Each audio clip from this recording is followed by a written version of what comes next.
The women's Ironman 70.3 World Champs kicked off a wonderful weekend of championship racing.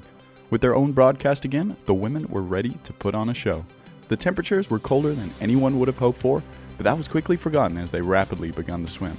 It was Lucy who led the whole way, with Taylor and Lottie Wilms swimming on her heels.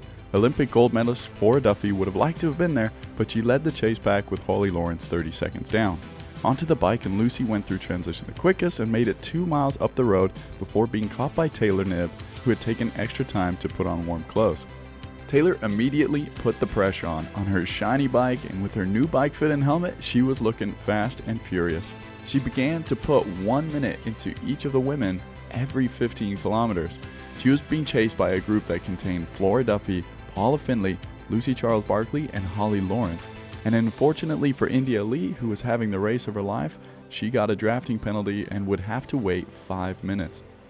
Taylor was just against herself by the top of Snow Canyon, with over a 6-minute lead from the chase pack and 10 minutes plus on most of the athletes in the field, including the likes of Emma Pallant-Brown. Lots of the athletes like Emma were suffering in the cold weather on the bike. Into transition, Taylor had 7 minutes, and it would take something drastic for her to lose it now. Holly Lawrence had fallen off the chase group, and it would be a tough ask for her to get to the podium. Emma Pallant-Brown and Imogen Simmons came off the bike 11 minutes back. Taylor Knibb started off the run hot and proved that she's got enough run mileage in her legs now since her injury. None of the girls behind her were catching her, but they were in their own battle. Lucy was with them for a while, but Paula and Flora decided to go off on their own, and it was Paula who triumphed over Flora Duffy in a great run battle, with Flora fading towards the end of the race, being caught by Lucy Charles Barkley and Emma Pallant-Brown. And then in the last mile of the race, it was Emma Pallant-Brown who managed to come back from that huge deficit on the bike and run her way into third place. But the race was still all about Taylor Knibb, who stole the show and stole the broadcast as she barely faded on the run. She looked great as she finished 5.5 minutes ahead of second place.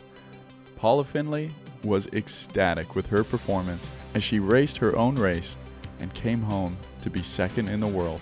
Emma Pallant-Brown, despite a freezing bike ride, managed to take home third with a fantastic run.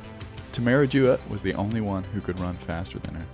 Lucy Charles Barkley ended up finishing in 4th place, Flora Duffy in 5th, and Holly Lawrence took home 6th place. Thank you all so much for watching. I really enjoy making these videos, and sorry I didn't get the women's highlights up sooner.